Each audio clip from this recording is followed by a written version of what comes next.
Hi mga ka-vlog! What's up? So today, hindi tayo magpapahuli sa saya. We are going to Twin Lakes, Tagaytay. Yung place na it's like nasa ibang bansa ka lang kasi ang ganda ng view. But first, itour ko muna kayo sa Mercedes Restaurant kasi guys, worth it yung pagkain dito, worth it yung prices. But guys, if you want to eat here, make sure nasa labas kayo guys pumwesto kasi worth it yung view habang kumakain. And then, kung gusto nyo guys malaman kung ano yung mga prices, kung ano yung ino-offer nila, ayan yung menu. Paki-screenshot na lang and then zoom in. So, kain muna kami guys. Enjoy watching.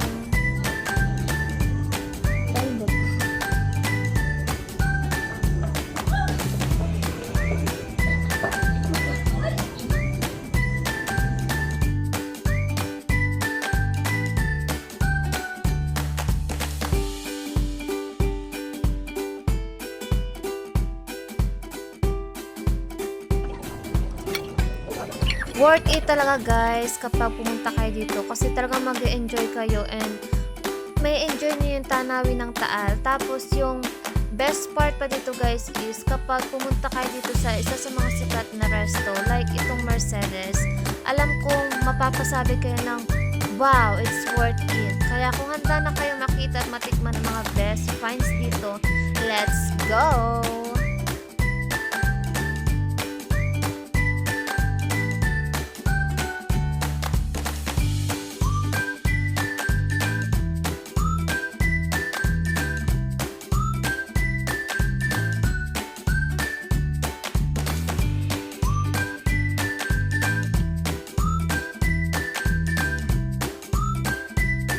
Kung hindi pa kayo nakakapunta dito, dapat na ninyo isama sa bucket list nyo kasi guys, worth it talaga ang pagbisita dito.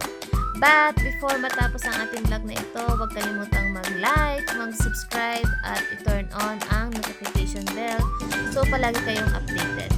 Salamat sa pagsama ninyo sa akin ngayon. Ingat lagi mga kaibigan at see you sa sumunod na vlog. Bye!